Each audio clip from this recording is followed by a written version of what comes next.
Discussion sounds like sedition. Look at that segue. Let's talk. Let's talk about. All right. Let's talk about the sedition, the fallout from the sedition caucus. Mm-hmm. You go. Okay. What's happened since then?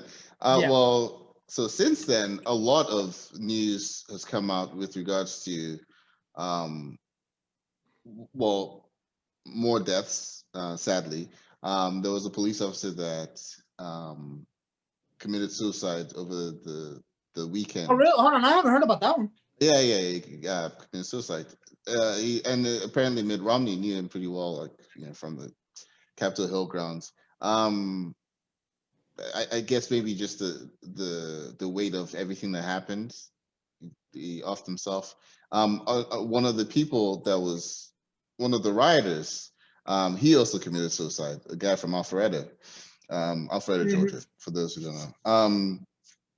And then there's been reports apparently that the day before, some members of Congress were doing reconnaissance tours with people that ended up storming the Capitol, like actually like showing them around and all that stuff.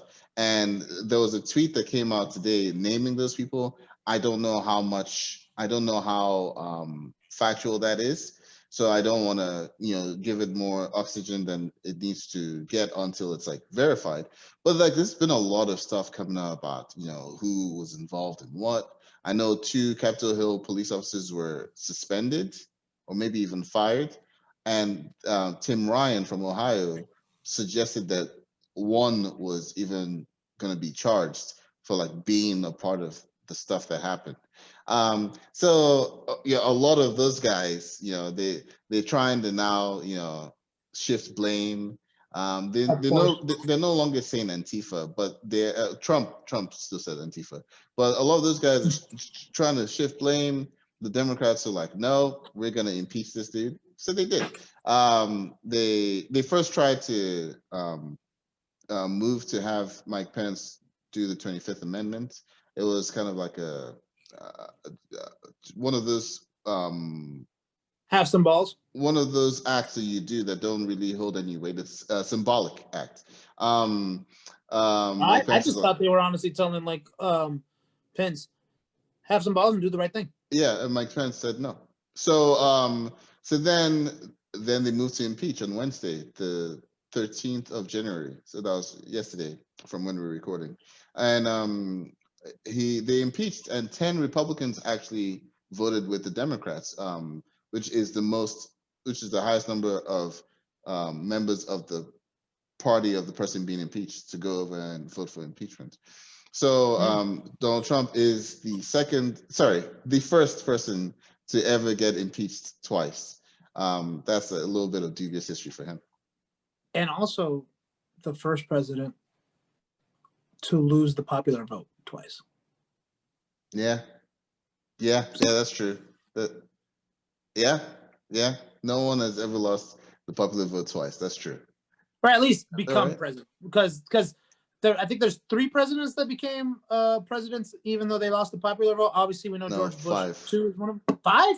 5, yeah. No, that's not our countries. 5, and 4 of them were Republicans, and 1 was the Whig Party, I think. Like back in the early 1800s. Wow, back in the 1800s? Yeah. Democrats have never won while losing the popular vote.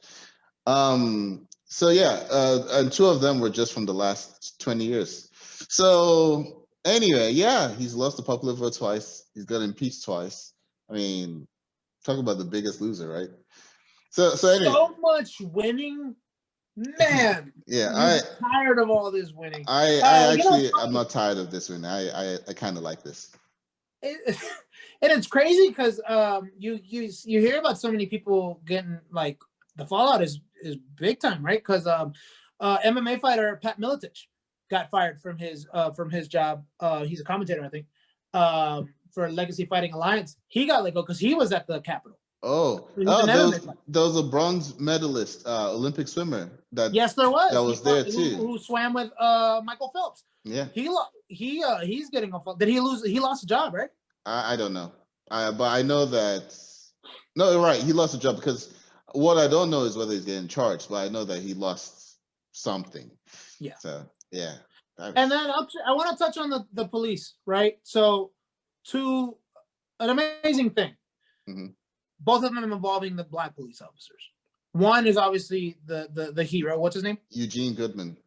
So he led a lot of these protesters, because a lot of people were saying they saw this video and they're like, why the hell is he running? What is he do? Why is he doing what he's doing? And then later on, it comes out it's like he was actually pulling people away from Congress members to because he knew they were there to lynch them. When I first saw it, I just thought it was because he was the only one, and these guys are like pushing forward. And he was and I'm not gonna lie, I thought that too, and I was scared as hell for him in that video. But then he gets to but it turns out no, he knew what he was doing. So that's the incredible thing, right? One of them is being held a hero, and then the other ones are whistleblowing and talking about how, I don't know if you read this, but how they're like, we've been reporting how the Capitol Police has so many racists. You know, they're talking about how in their lockers they found a noose. What's the word that they have a nickname for one of them, which is like friends. Now, FOG, maybe Friends of Gangsters, because that's what they call any white cop that, or something like that. That is friends with the Black police officers. Black police officers getting pulled over by their white colleagues in the like, at a high rate. And it's like they said, we told you guys about. So that's the thing that feeds into a lot of people want to say that this wasn't a coup.